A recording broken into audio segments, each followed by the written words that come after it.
Well, good evening and welcome to the forum, which you can see is called Australia's Population Challenge, What Really Counts. My name's Philip O'Neill and I'm the Director of the Urban Research Centre at the University of Western Sydney, and it's a delight this evening to be the co-sponsor of this event with our friends in the Whitlam Institute. At the start, can I interrupt myself to actually offer my sincere condolences to Eric Sidoti and all of those at the Institute on the occasion of the death of Mrs. Margaret Whitlam. And I'm sure I speak for all of us here in acknowledging a wonderful life spent by a remarkable Australian. So my job today is to chair the event. We have three excellent speakers who will each present in a while for 20 minutes, and then we will have 40 minutes for audience questions and discussions, which is a good long time, and I know you all look forward to that part of the event. So please, during the night, prepare your questions, and we'll listen to the presentations over the next hour and then move on to that discussion. I personally like events like this evening's. One of the things as you advance your career is that you build a library of books, and events like tonight give me the chance to browse that collection and the chance to read extracts from those books. And there's a lot of books written on economic history and population history in Australia, particularly in those formative years of the Australian nation during the 1950s and the 1960s. And looking up the population figures for tonight, I calculate there's about 5 or 6 million Australians who are still alive and therefore who still vote, who actually have their formative education from those years. So some of the material is funny, but we shouldn't discard it lightly. Now, the analysis that those Australians were given from the experts in those years, I think, is arresting. And when you read those economic histories, you can see that the argument about the population of the continent was central to economic and social debate. And I've just brought along a couple to tantalise you, and you can see the age of the covers and so on. This book is by a famous Australian agricultural geographer, Peter Lort. He was a lecturer in geography at the Australian National University. Now, for Peter, the issue was population size and distribution as a precondition for the creation of a wholesome rural settlement across Australia. Laut's story fairly much starts in the 1790s here in Parramatta. And the question in the 1790s was, how do we actually provide food for a starving colony? Lort says that the solution is a population solution. He says, when Governor Phillip left the colony in 1792, 68 settlers alone were farming, and they had small farms, 25 to 30 acres, and they were here in Parramatta, but they were also at Prospect Hill, Kissing Point, the northern boundary, the ponds, and the field of Mars. And we'll get back to that a little bit later in the evening. This one I really like. Famous Australian economist Colin Clark, writing in 1958, and the biggest and chunkiest chapter is called The Populating of Australia. He sees the populating of Australia as central to the development of this nation. The extraordinary title, isn't it? Australia's Hopes and Fears. And the extraordinary cover. What he does is frame the success of Australia as the task of settling a primitive continent. One where he's very explicit. He says, the Aboriginal people in this continent, quote, is doomed to extinction. Why, he says? Because that's a normal consequence of contact with white civilization. He said Aboriginal people, quote, were dying of mild European diseases, from deaths, quote, provoked by cattle stealing, and, quote, a failure to reproduce. He said there was a probability of infanticide, which Clark says was, quote, quite frequent in Indigenous populations after, quote, their contact with Europeans. For another famous Australian academic at the time, Eleanor AGL Shaw, he was the Professor of History at Monash University. This book was first printed in 1944 and then reprinted for Australian students all the way to 1970. This was how enduring this narrative of settling the continent over that period of time was. For Shaw, however, in contrast to the others, population became a factor of production. It was the thing that cities needed.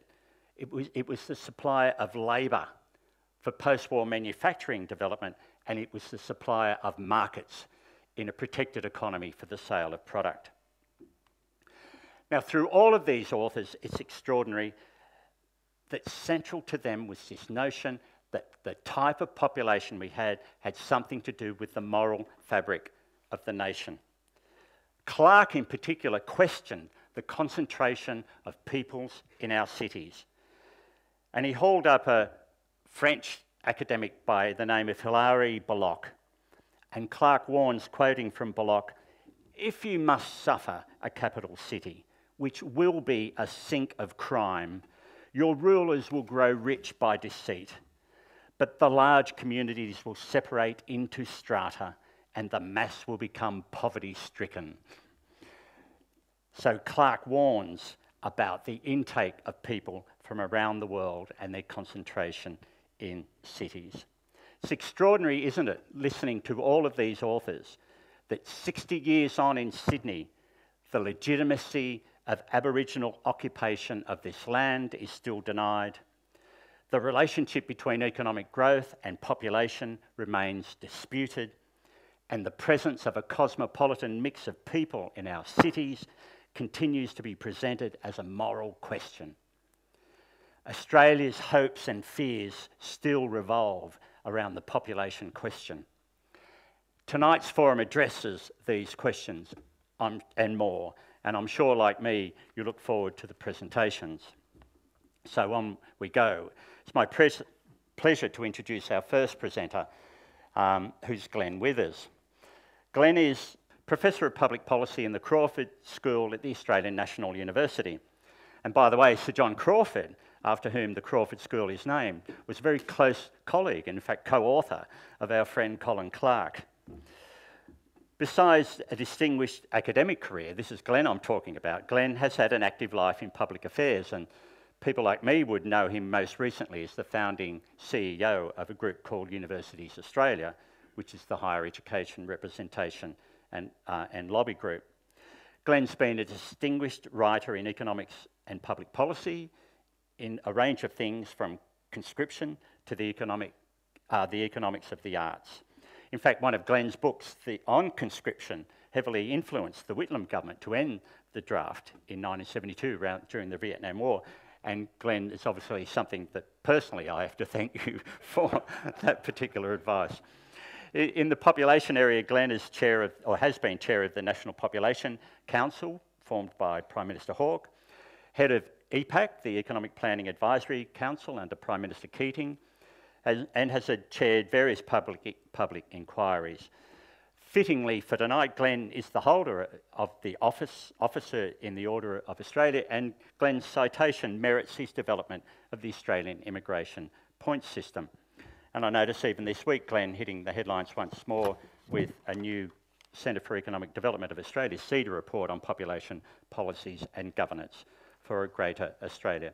So please join me in welcoming Glenn Withers.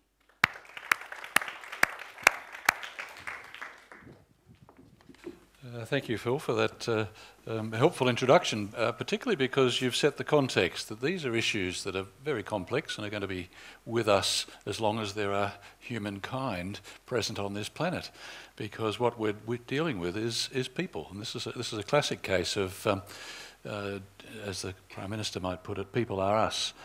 Population policy is about the activities of people.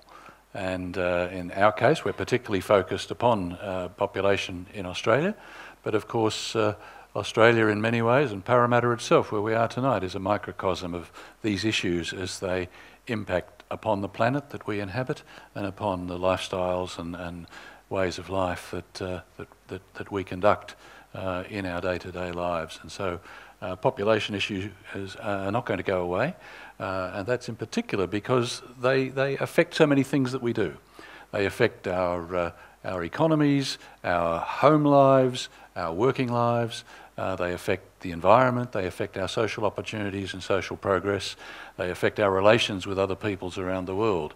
And so getting population right is not a simple thing, and you won't be surprised to know that there is no magic bullet. Of course, if there was, we would have found it by now. But insofar as any country manages these matters reasonably well, then Australia comes close. That by many criteria we do population well. Now that may be the luxury of inhabiting a continent with 20-odd million people, as we now are, but nevertheless we've been reasonably sensible and clever about such things, which is not to say there's not a heck of a lot of room for improvement. There always is, and there are a lot of things we haven't got right, particularly over our historical evolution, and the sort of matters that Phil mentioned earlier, for instance, of what seemed a mild disease to Europeans was, of course, through smallpox and tuberculosis and so on, devastating for the indigenous peoples. And those sorts of matters are something we have to take into account in thinking about the roles of population. Health, education, infrastructure are all dimensions of population that are important to take account of our impacts, and getting those right is going to be very difficult. But let me take you through some of the arguments that occupy the high ground here. Let me take you back a little, in fact, to a summit in Melbourne in February 2002 that the then Premier, Steve Bracks, convened. And you can see something of the difference of views that prevail here. And so you've got an idea of how it's going to be a hard problem to find absolute resolution for.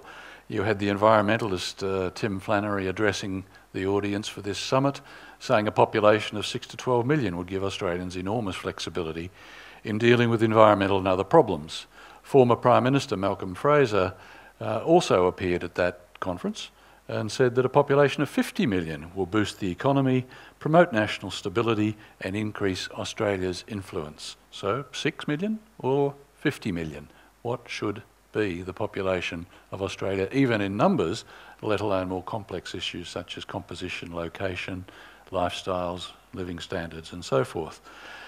A big issue. But I was impressed by this particular summit, which is why I quote some statements from it in particular, because it was a 2-day summit, and by the end of the 2 days you actually had Malcolm Fraser standing next to Tim Flannery saying, I see where you're coming from a bit more now, Tim. And Tim saying, I think I can understand some of what you and your business colleagues, and I think Tim emphasised at the time, have been putting, Malcolm. And maybe there's something where we could look at a population of, let's say, 15 million to 20 million as ideal for Australia, taking all that into account. And Fraser said, well, I could come down from 50 down to 35 or 40, you know. That still left a gap, but what struck me was how they were willing to recognise that their commitment to what they saw as a single most important issue that drove them in these matters actually had to take account of more complex impacts of population than they alone had been thinking, coming from where they were coming at the time. And so I think that an occasion like this evening is splendid because it allows us to go through some of the logic and some of the evidence. And ultimately, there's a whole bunch of values that determine what you make of that logic and evidence. It's not logic and evidence, despite what many scientists think, is not conclusive. There's a value filter that determines amongst humans what weight we put on certain findings and outcomes. And but at the same time, you can see convergence in ideas from more information and more facts. I used to see that as head of the Economic Planning Advisory Commission, where you'd have all the business leaders and the state leaders and the Commonwealth government leaders and community leaders around a table, and they would start out terribly disparate. But one of the great achievements of that Hawke-Keating era was the process of exchange of information, whereby at least you know what you really differed on, where the bottom lines were, and then what you had to negotiate, and didn't waste time on things that were sort of marginal or meretricious or not of the essence And I think in population that's quite crucial to get some sense of perspective on where we need to take population.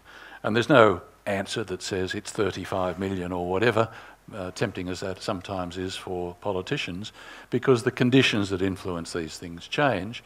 And it's important to recognise what, again, was very successful in the Hawke-Keating era, a condition of so-called mutual responsibility or conditionality. If you want some objective to be achieved, it is appropriate to say, well, it can be achieved provided such and such also happens. And so a lot of the population impacts that we look to, that many people would like to see some benefits from, it may be appropriate to say, well, yes, you can seek to have that happen, but not so far as we allow other negatives to occur. We must control the negatives if we're going to have the positives. And I think that's very important for structuring this problem. Let me help understand why that might be the case by a little bit of history here as to where we've been in these debates. We were worried at the time of that BRAC's summit down in Melbourne about a projected collapse in our natural population increase of births and deaths, such that Australia, which had had a long period of population increase where births well exceeded deaths, was actually looking by about 2030s to a situation where the deaths would exceed the births, because fertility had dropped off, and by that stage the baby boomers would be dying off unless miracles occurred in medical science. And so there was a prospect of Australia for the first time in 200 years facing a population decline from natural increase. That is, the deaths would exceed the births. Now, we know in Australia's history, of course, that can be offset by migration, but we've also, at the time of the BRAC summit, had a long period of declining migration rates. The levels were always varied around sort of between 80 to 160,000 or so, and depending on how you define migration, have increased it sometimes beyond that and sometimes below that. But the rate relative to population was declining by those mid to late 90s. But we've had some changes then, which tells you the difficulties, and I as an economist must confess, of course, of the difficulties of forecasting. We economists deserve to be humble about such things, alongside scientists like meteorologists and others. But what occurred, for instance, in the next few years gave new insights into what can happen in population, and also why it's dangerous to submit that you need a single fixed target and move everything towards it, because things change. So that, for instance, fertility increased. The demographers say that there were age structure issues involved in that, but there was also the Costello baby bonus, for instance, that helped increase fertility. And net overseas migration from the second Howard government actually increased such that Howard became, and his government became, the largest migration government since the Hawke government and ahead of Hawke government, even though during the first Howard government there was a strong cut in migration for some time. And then most recently, while Kevin Rudd committed himself to what he called a big Australia, and that figure of 36 million, I think at the time, came up as the trigger for these discussions. We've had some major uncertainty since then. Certainly we had an unedifying debate at the time of the last election on both sides of the chamber, as it were, whereby parties seem to want to take a populist view to backpedal away from the migration commitments of their predecessors and the population consequences of their predecessors' decisions, including those, for instance, of Mr. Costello and others. And Mr. Costello certainly seemed very uneasy with the outcome, as did some of the Labor government. So that we're back in that position of uncertainty. Where should we be going in this area? Well, it's a choice we can make. We can reinvent migration and make a much bigger Australia if we so wish. This is not something that's destined by existing population. Decisions can be made by government to turn migration on or off further than it is. So that, for instance, that top line tells you that if back in the late 1990s we'd chosen the post-war goal that Ben Chifley, the then Prime Minister, enunciated of 1% growth, we would have been looking to a population by mid-century of almost 40 million. At the other end, if the One Nation Pauline Hanson party had its way, which was a commitment to a zero net migration policy, then we would have been peaking with a population a little over what we already now have of 20 million or so, declining slowly after that. So we can choose through the policies of government on net migration, because there is a huge excess desire to come and live in this country. We could choose what sort of population level. It's not preordained. Even in fertility we can choose, as Peter Costello did show, but even more importantly, and I've got different fertility levels across countries there, but I've left out the Scandinavians because I couldn't find it in the same database. But we know that the Scandinavians, for instance, have even higher fertility rates, and we know what makes a big difference for the Scandinavians. That is a whole range of childcare and child support policies, which we're currently debating again in this country. And in this matter, maybe Tony Abbott has got something to say. Whether it's quite the right policy or whether others might be better, but it is possible to increase fertility, and one factor that does it is very good child support and childcare and work participation policies for women. It makes the big difference. So the Scandinavians, stable democracies, very affluent, have higher fertility than Australia does, largely because of those policies in place in those countries. So we can increase our fertility if that's our desire. Or we can let it drift. The Southern Europeans, who I don't include on this chart, of course have collapsed substantially, and countries like the former Soviet Union, Russia, are already facing negative population growth, and large parts of countries like Germany, such as East Germany, have negative population growth, and Japan is in the same situation. How can we choose? If we've got an ability to influence this, how do we choose what levers to pull in what direction? Well, it struck me at the summit when you saw everyone assembled with all the stakeholders expressing all of their concerns. These were the key issues. Essentially, those who see and take a positive view about population growth in this country emphasise the economic vigour and payoffs that they see coming from it. They emphasise social savings in having a younger population help pay for what is otherwise an ageing population. And they also see, as Malcolm Fraser's quote indicated, a more powerful Australia in the affairs of the world coming from a larger population on this continent. Others, however, see a different picture when they look at those population changes that are possible. They see population growth as leading to congested cities. They see population growth as contributing to environmental deterioration because of the footprint that comes from those cities locally, and also, of course, as we're aware, and as Kevin Rudd once put it, because of the greatest moral challenge of our time, climate change, the activities of human beings and their emissions are a problem for the planet if we don't get our policies right. Equally, a number of people, of course, are very concerned about what a changing population composition and size does for social cohesion. Do newcomers get treated well? Can they integrate well into a society such that the society is enriched, or does the society indeed at times suffer? What are the cultural consequences of migration? And we know throughout the world that cultural mixing can lead to serious difficulties and problems. We also know from Australian experience that if we work well at it, it can achieve great things. Let me look at little bits of evidence on some of these matters, and I won't spend a lot of time on them. So there's evidence that supports how size does matter. It can enhance an economy, but the evidence is not for massive improvements of standard of living for the existing population.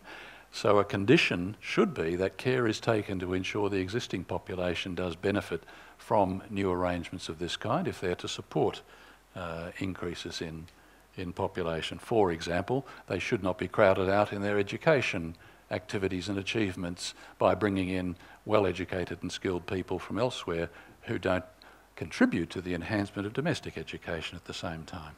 There is evidence of social savings from migration whereby you can reduce the burden on the care of the ageing, but equally you have to recognise, of course, that people who come to the country age themselves. It's an unfortunately inevitable consequence of human existence, and they need to be taken care of in the long run. But there's significant transitional benefits from a more youthful-oriented population. And many people, business leaders like Hugh Morgan, still argue strongly that there are defence and global positioning benefits and so-called soft diplomacy benefits. At the same time, we do have to recognise the eco-catastrophe problems, the tired brown land, the driest inhabited continent, our degraded coastal waters, our congested cities. As Bob Carr once put it, an Eastern Australia full up from mountain to coast, and as Kevin Rudd put it, the great moral challenge of our time. There are some qualifications to this. We could put the total world population on quarter-acre blocks in families of 5, and they wouldn't occupy a bigger area than New South Wales. So we do have to not exaggerate in these matters. Or you could put 50 million people to live in 12 Sydneys on the east coast of Australia, and you'd actually have 600 kilometres of coast still between each city. So there are possibilities of exaggerating benefits and costs, but benefits and costs both are there. And the public opinion issue is there. There is an element of the population, fortunately in Australia, one of the smallest shares of population worried about cultural issues, which is not to say it's not a significant issue. We know from Cronulla riots and so on that the people do care about these matters. But it's a small share of our population compared to most countries. And population here is very substantially led by leadership. Contradiction in terms, not really. What it means, what I mean by that, is that it's not just a tautology, is that when people are concerned about cultural integration issues, if our social, religious, political, business leaders speak up about the right way forward, our better angels come forward as well. And what is otherwise some sort of populist instinct, at least in this country, to perhaps be fearful of that which is culturally new and different, is muted and, as we well know over time, accepted. Indeed, there's a recent survey that shows that the first post-war Mediterranean migrants, the Italians and Greeks, are now favoured more by this population as a whole in this country than Anglo-Saxons as people who are appropriate to live in this country. Yet at the time, that was a difficult integration for an Anglo-Australia. What do we need to do then to go forward? We have to assess all these objectives and get the mix right between economy, society, ecology and human rights. We have to decide whether we're going to not only react as we must to the way population changes and impacts upon us, but seek to guide its evolution as well through proactive policy. And governments shy away from this. They don't like declaring proactive policies, but it's far better for the country if they consider that and give some guidance to it, even if it's revised frequently. As facts change, one should change one's mind when facts cause you to do so. What sort of numbers, what sort of structure should we be looking at? Which drivers should we be operating on? Fertility, in-migration, out-migration, and so on. And which governments? Because we have a big difference between the responsibilities of state governments, for instance, to provide infrastructure, education, health services for the population, and yet the federal government, which receives all the taxes that comes from that population. And as a result, you're getting much more centralised government in this country that does not manage well the ramifications of population because of the dysfunction between states and federal government that we should improve if we're to manage this better. And we need to say what sort of policies are we adding to direct population policies, in particular education and health, I would say, which links to my role at CEDA. I'm on the board of CEDA and a chair of a council that has just been set up to provide a bit more advice from CEDA, which is meant to be a balanced, economically oriented group, to say that two ways forward that will help us in population in this country are one, to set up an Australian Population Council that will have the research capacity to inform these issues, to project the population forward at the same time, and to look at participation, skills and infrastructure coordination, and not just the numbers of the people, but their impacts and how you can cater for those impacts.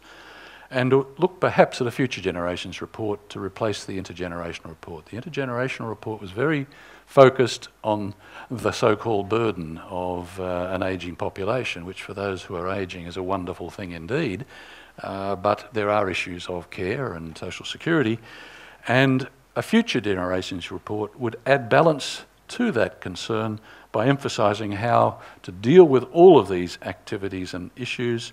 Investment in human capital, that is the skills of the people of this country, the networks by which we provide infrastructure that link people, and how we innovate as a nation can provide a narrative that will help us understand to weave our way into a better future in looking at population issues. Thank you.